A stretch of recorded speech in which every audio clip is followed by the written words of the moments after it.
Welcome to the Psychedelic Passage podcast. My name is Nick Levich. I'm here with my co-host, Jimmy Nguyen. Thank you for joining us today. This week, we are going to be addressing the topic of how to speak to your healthcare provider about psychedelics. And this is something that comes up a lot, especially for folks who are seeking treatment. And as always, it's a fairly nuanced topic that we want to get into today so that you can better understand how to actually approach this. I want to be clear that we love the continuity of care that this provides when clients are willing to loop their healthcare provider into the chain of care, but it also requires that they're willing and able to do so, and that your in-person supporter, if you're working with a facilitator or guide, is also willing to include them in that chain of care. So there's got to be consent all around, but that's what happens when it goes smoothly, and it doesn't always happen that way. So perhaps we start by just diving into what this actually looks like.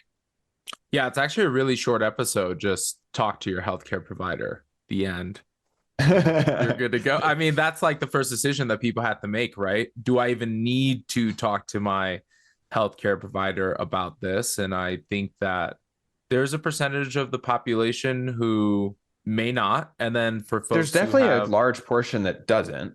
Yeah, I think Michael Pollan calls them the healthy normals, quote unquote. Yep. And so, but then there are also other folks who may have a underlying medical condition, mental health issue, whether it's, medication issue, something that you have a predisposition of in your family. And so it's always just helpful to be sure. And so I think that's the first thing is ask yourself the question, do I need to talk to a mental health or medical professional just about this anyways? And I think with psychedelics, it has this potential to catalyze a lot of change, especially in the mental health world. And so it's always just worth just getting the opinion or disclosing some information to folks. But you're right. Sometimes that goes smoothly and sometimes that doesn't. You have to acknowledge that those psychedelics are this great potential revolutionizing tool for mental health and the medical field. It can also be really polarizing to practitioners, existing practitioners. Well, and then you couple the fact that most traditional healthcare providers carry some form of licensure, which directly limits them in what they can and can't say around psychedelics. So by way of example, if you walk into your primary care provider and say, hey, can you clear me for a psychedelic experience? They're not going to do it. They're like, I can't do that. I can't clear you with something that is a federally illegal substance, and my licensure likely has both state and federal, parameters to it. So they're not going to be able to answer that. But you could say, hey, I'm interested in exploring something like this. Can we do a physical so that you can help point out any potential red flags that you may see, or I'm interested in doing more strenuous activity, something that would get heart rate and blood pressure up. Am I safe to move forward with something like that? Those are kind of the less direct ways to get what is ultimately the end answer that most of us are seeking, which is like, how big of a risk is this? Yeah, and it's really important to be honest, about as honest as you can.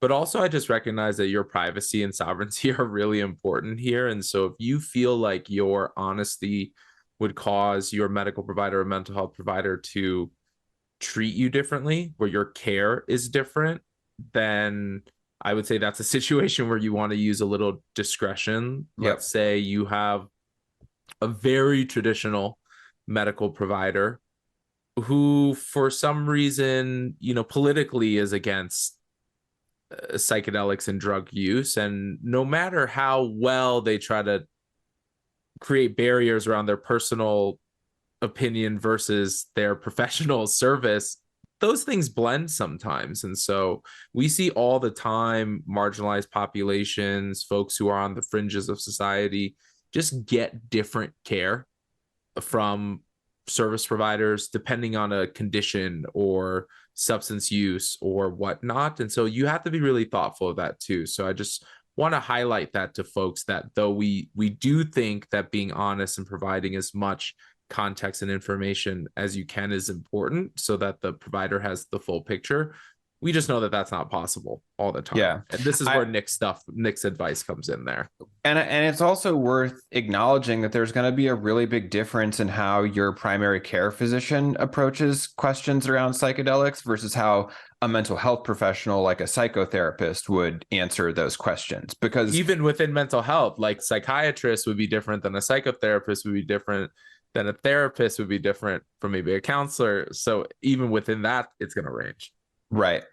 But you have to think, like, for the most part, doctors are specializing in the physical body and therapists are specializing in the mental, emotional bodies. And in my own experience, I see therapists that are way more open to this than I see doctors who will endorse, because they risk, once again, licensure by formally endorsing something like psychedelic use. And so you mean talking about psychedelics more directly, correct. Mm-hmm, mm-hmm. Like your like if you go and ask your doctor, hey, do you think psychedelics could help me with whatever? You are not going to get a straight answer. You ask the same thing to a therapist, you may actually get a better answer. And so part of this is like, who are you choosing to talk to about what it is that you're exploring? Yeah, some situations require both. Let's say you're in a situation where you have had a cardiac related surgery, or let's say you have a respiratory issue, or let's say you have some poor knees, or something like that. Like there's a way to just get physically assess to just rule out any potential medical things. And then there are some folks who have some of those medical issues and they also have mental health issues, and so that's important to chat with a number of different folks as you can. And so that's where, like, if you're exploring a potential physical risk factor with a doctor, there's other ways to kind of get the essence of the answer that you're looking for, right? Are there any activities that I shouldn't participate in? Mm-hmm. Right. And get a sense of like what is on and off the table unrelated to psychedelics. And that will help inform it. If they tell you can go lap swimming, a psychedelic experience probably isn't, a big risk factor there compared to someone who's like maybe had 2 cardiac events and they're like, you probably shouldn't have your heart rate above 100 beats per minute. Mm-hmm. Okay. Now you know that anything that induces stress is actually a pretty big risk factor. And so separating some of those things out can be very helpful. Yeah, post-stroke patients, this is an issue. Even, seizures, depending on the severity and the level. And I think a lot about the veteran community, especially with PTSD, where you may have like layers and combinations of things. And so, by the way, shout out to all the wonderful people in the VA, because I've been hearing so many more stories of exactly what you're talking about, where VA mental health professionals are like, I can't advise you what to do, but I have heard of this research or this clinical study or this clinical trial. And, you happen to live in a state of Colorado where it's decriminalized. And so, and that's another thing, is like their views are often limited to studies. Right. They have concepts and awareness that this stuff exists, but like they're not going to be able most of the time to speak to your specific use case. Mm-hmm. Mm-hmm. Yeah. And I think the other things I want to highlight is get specialists for your specific needs, even a medical thing. Like maybe you do need to talk to a ear, nose, and throat specialist if you're having a respiratory something or, whatnot. And it's always okay to get a second opinion or find another provider if you feel like your mental health or medical provider isn't supportive. And just also know that there's folks out there who may have no information or no opinion about it. And that's where a lot of the suggestions that Nick are making may be useful to you. So there's limitations here. Yeah, I want to echo something that you touched on quickly there, which is find someone else that supports you if your existing care system doesn't. And it's not going to be like explicit support necessarily, but like it's pretty obvious when someone is not taking your request seriously or is talking down to you or basically, shames you for wanting to explore something non-traditional. those to me are all red flags that it's like maybe not the best fit anyway. They likely shouldn't be your provider regardless of whether you're talking about psychedelics or not, it sounds like. Yeah. And so to be clear, there are lots of providers out there that are psychedelic friendly, and this is becoming more and more common in the mental emotional health space. Is you have resources, full websites that are dedicated to listing all of the therapists that are open to working with folks who have had psychedelic experiences. We'll drop those resources in the show description for anyone that's interested, but just know that there is a whole emerging cohort, healthcare providers of all different types that are openly acknowledging that they're open and willing to explore working with clients who are exploring psychedelic use. Yeah, it's really promising. Also, at the same time, acknowledge that it's very early in the space of this crossover of provider services where there are limitations no matter what. So we are starting to see more professional association boards, medical provider boards and associations, pharmacy associations and boards. Though remember, to Nick's point, each one of those has state licensure and usually some type of a federal something. Maybe they have a DA license to administer, scheduled narcotics or something like that. And so just know that the boundaries are really dependent on the service provider.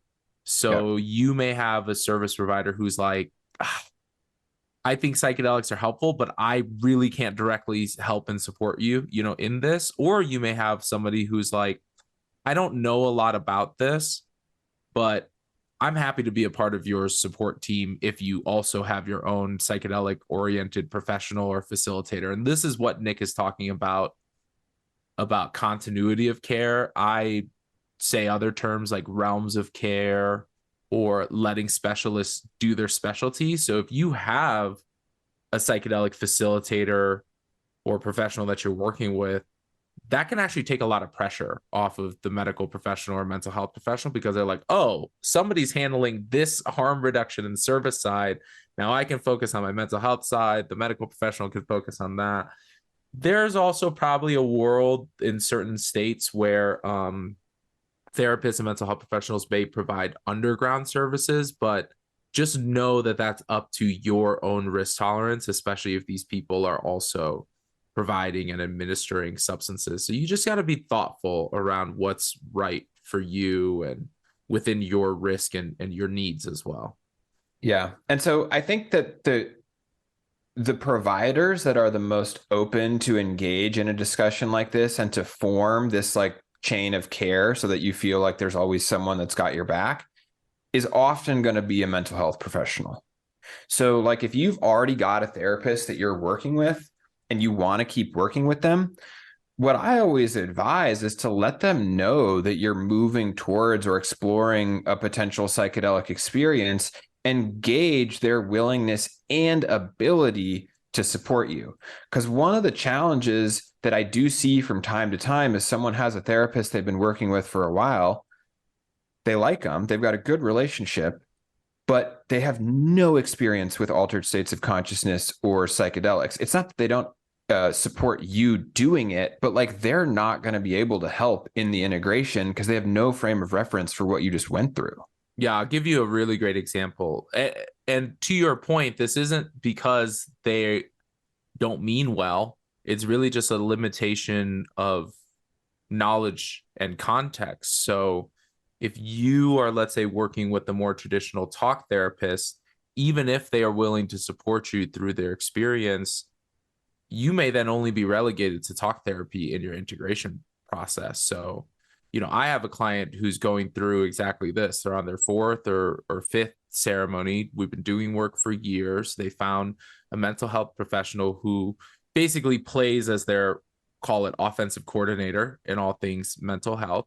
And then we're trying all of these adjacent modalities, EFT, cranial sacral, men's workshops, advocacy groups, art therapy, music therapy. We're, in conjunction with psychedelic oriented services. And so just to give folks an idea that there's a lot of different ways and a lot of different modalities that can be implemented into this. And so all of this starts with having honest and real conversations with your provider about your needs and Yeah.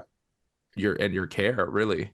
And I'll share the flip side of this, which is if you can't be fully honest with your mental health professional or therapist about what you just went through, which for most people is one of the top most significant experiences of their life, that can limit your progress because you're basically dancing. Exactly. You're dancing around this thing that's up there with marriage and childbirth, but you can't share it in the container that's supposed to be your safe space to share whatever is important to you on your mind, on your heart, etc. Yeah, there's the elephant in the room, and any good mental health provider is gonna know. They're gonna know that something shifted.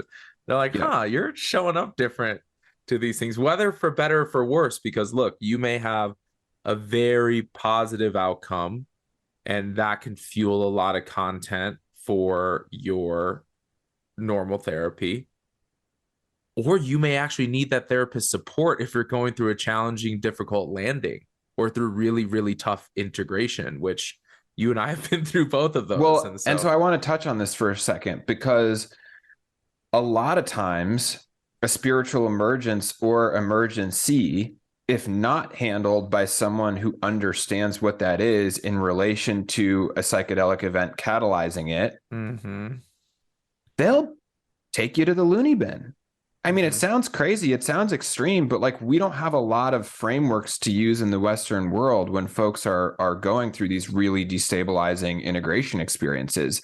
And that's another example where a psychedelic friendly therapist who understands the gravity of putting the puzzle pieces back together will have likely a very different approach than someone who's never been in an altered state before. And so I think my call to action for anyone that's listening to this and exploring this kind of continuous chain of care is solve for this on the front end before your experience. Because after the experience, now you're potentially destabilized. They're not supporting you, and you're trying to find a new provider. You don't want to be reactionary to that or left hanging there. And these are all scenarios and somewhat theoreticals that can take on a lot of shapes and forms. Knowing you and I, we've had all the different iterations of this. We've had the ones where we came out very smooth and it was really joyful, blissful. We've had the ones where it was acute for a couple of days or a week and then we're back. And we for sure had ones that have, just taken us out of the daily flow of life for weeks, or in my case, months, on end. Oh, months for me, for sure. Yeah. And so what does your care look like, around that? Yeah. And so this is really important because we want you to get the support that you need. The only way to do that is to disclose to a couple of people that you're going to have a psychedelic experience.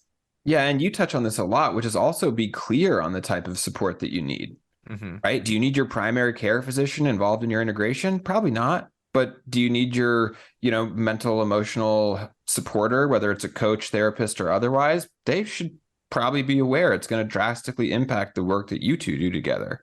And so just being very clear on what your needs are can be important. And it also, that trickles down into what is the requirement of the healthcare provider, right? You may, for you, think, okay, well, they don't need to have direct experience with psychedelics so long as they can hold the space for me. Or you may think, well, I actually don't want to work with someone if they don't have direct experience. Only you're going to know what factors are important to you there. Or some examples that I've seen of this is that an individual really likes their ongoing provider, and then they also get a specialist, let's say an integration specialist, or the facilitator serves. There's so many times where I stay as the integration psychedelic oriented person, and then they're also doing ongoing therapy and work with other providers.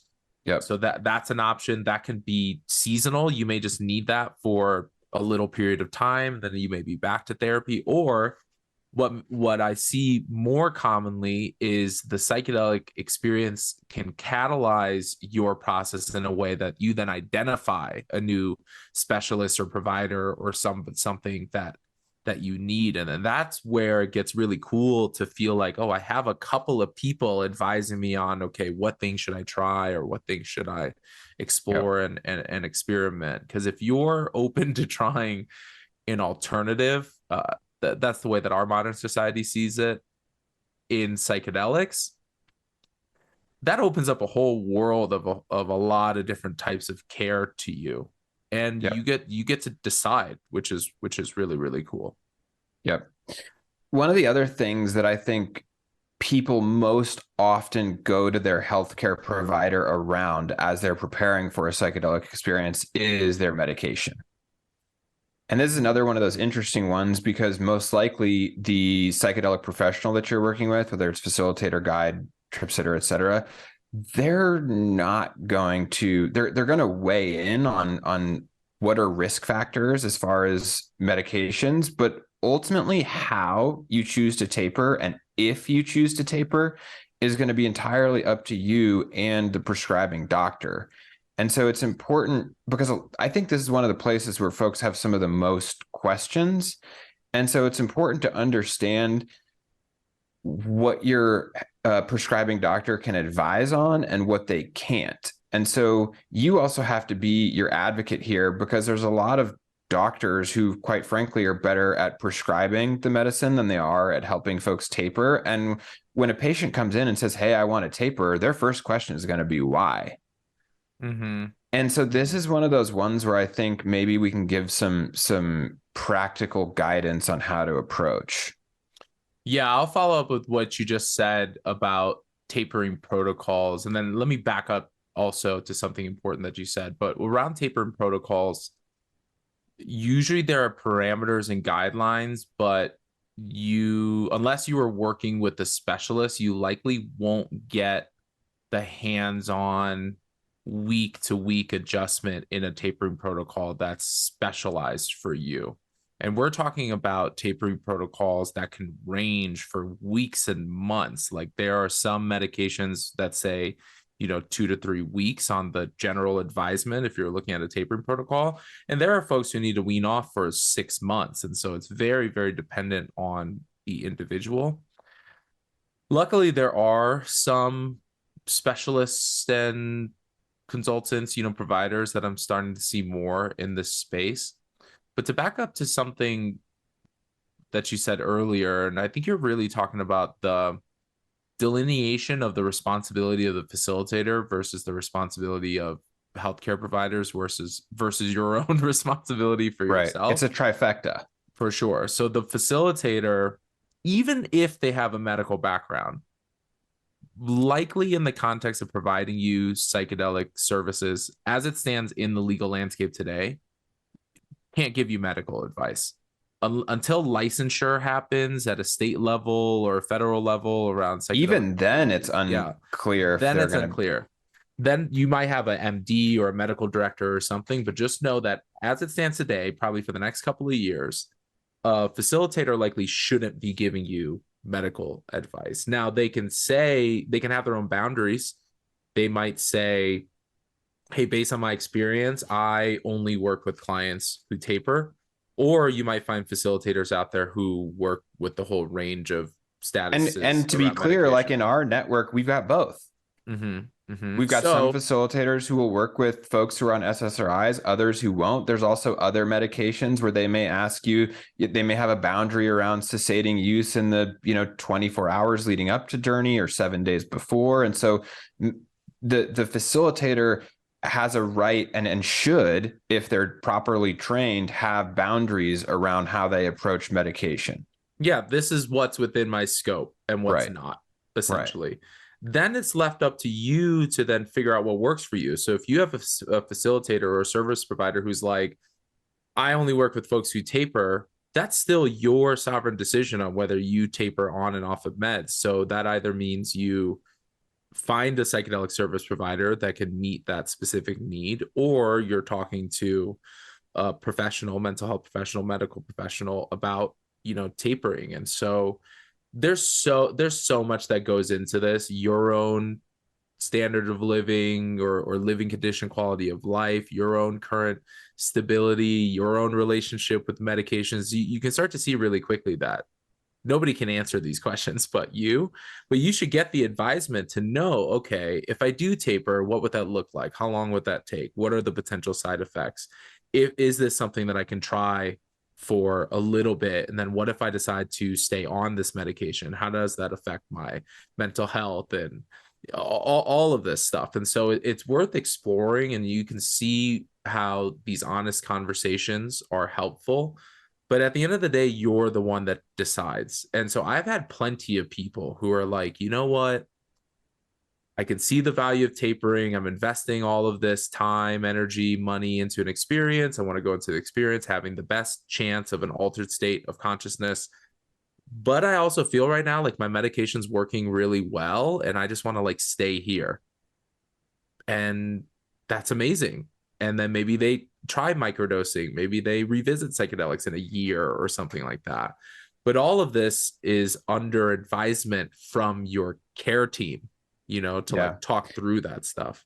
I want to be clear that what we're saying here is ask your provider, and also they may not be that helpful. Because this is the another thing that we see is like sometimes the advice that patients receive from their prescribing doctor is like blatantly wrong. Like, I don't know how else to put it. I mean, the way that SSRIs and certain antidepressants work is that they stay in your system for quite a long time. And so if you start drastically reducing dosages or skipping dosages and things like that, it can start to wreak havoc on your system. And so for those who are interested, we'll drop a link to a resource below called Surviving Antidepressants. But they talk a lot about, how to approach that. And it's from patients' perspectives and literature. And so I just want to be clear that even if your mental health professional won't help you with tapering, which is crazy because they're legally required to do so, there are other resources and there are other professionals that likely will help. And so if you feel like you don't have the direction that you need there, just know that there are these resources available. Yeah, it's just so the whole thing about speaking to your healthcare provider about psychedelics in general is about reclaiming your own sovereignty and power around your healthcare. You're your own biggest advocate. And if you're not, it's time to get in the seat of being your own advocate, because there's a difference between knowing what you need and then the how. And so only you know what you need. The how is often what we go to the specialist or the provider for. This reminds me of somebody that I was talking to who had just a lot of things going on with them, mental health wise and medically and neurologically and whatnot. And they were really adamant about moving forward in a medium or large dose experience, because I actually feel like their existing medical and mental health professionals ran out of options. They had tried all the stuff. They ran out of options. They're like, okay, now actually you should maybe move towards a psychedelic experience. And with that bias, though well-intentioned, this person was really gung-ho about moving forward in an experience. And I had to slow them down. I had to really challenge them around what their intentions are and where it's coming from. Is this really a last resort? Is it coming from scarcity? Are you, looking, what other type of work are you doing? And I actually just got an email from them the other week. This was months ago. They're like, hey, actually, thank you for slowing me down. And I actually started microdosing instead, and to help with some of this underlying stuff. And I'm like, that's when you see it working. And I think that that's the example of what you're talking about, Nick, almost in opposite, is that all of the folks' input and opinions, regardless of if they're specialists or professionals or not, they're still opinions. And so the more varying perspectives that you get, the more input that you get, the better that can inform your own process with this. Yeah. I mean, ultimately, it's your body, your mind, your emotional state, your health. And that's a large part of the sovereignty that we talk about, is like, there's no possible way that any other human can know you better than you know yourself. And I know that can sound a little challenging when we're in kind of states of despair, distress, discomfort, but it is true. Like we all have this little intuitive nudge or little intuitive knowing of what we need. And part of the preparation process is cultivating that so that we can start to listen and get clarity before we even get to the dosing session or the ceremony. It's got to be a full fuck yes on a lot of different regards. And so I want to normalize for people that if you run into one of these situations that we're talking about that causes you to pause or to wait, and you're like, oh, I'm not ready for this, or oh, this, I then just had this physical that then actually highlighted an underlying medical condition that I wasn't aware of. And now I got to go and address this before I move into a psychedelic experience, or I'm not ready, or there's something that isn't quite aligned. That's a great outcome. That's an amazing place to be for you to realize, oh, there's something that's giving me pause or giving me a reason to hold off. I think that's also totally okay. Yeah. I'm curious, as we kind of approach our time here today, is there anything else that you feel like we haven't touched on that's important around this topic of how to speak to your healthcare provider? No, I think I've ranted everything I wanted to rant, though I'll say that we're in an environment where more of these services are coming online and there are more things available. Even year over year in the past 2 or 3 years, we're seeing a lot of change, and definitely so decade over decade. And I think that that's really promising. I know that for folks, there's a lot of folks who are suffering and a lot of folks who feel like they don't have a lot of time, and that can add to some desperation around like skipping some of these steps that we're talking about or glazing over some things. But let me tell you this, what if that exact service of psychedelic care was like just around the corner? What if that exact thing that you needed was 6 months away, and then you pulled the trigger early and had an experience that didn't meet your needs or was subpar, didn't have the care? Like you just think about these things and think about, what's right for you. And so I just want to provide just some hope for folks that more services are coming online, more ways to engage with psychedelics are becoming available. And I just think that's really promising for folks in need. Especially for just the more complex cases that require a stronger, more informed container around it. And that's a dynamic that does exist. So thank you all for joining us on our episode today. We really hope that you enjoyed this one. You can download episodes of the Psychedelic Passage podcast on all major streaming platforms: Apple Podcasts, Amazon, Spotify, iHeartRadio, or wherever else you listen.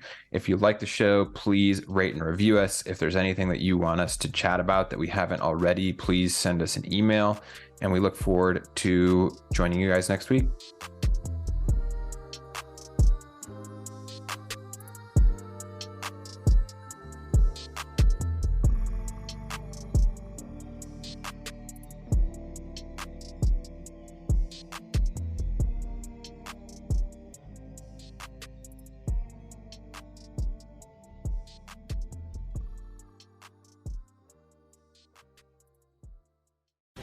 The opinions expressed on this CannabisRadio.com program are those of the guests and hosts and do not necessarily reflect those of the staff and management of CannabisRadio.com. Any rebroadcast, republication, or retransmission of this program without proper consent is prohibited.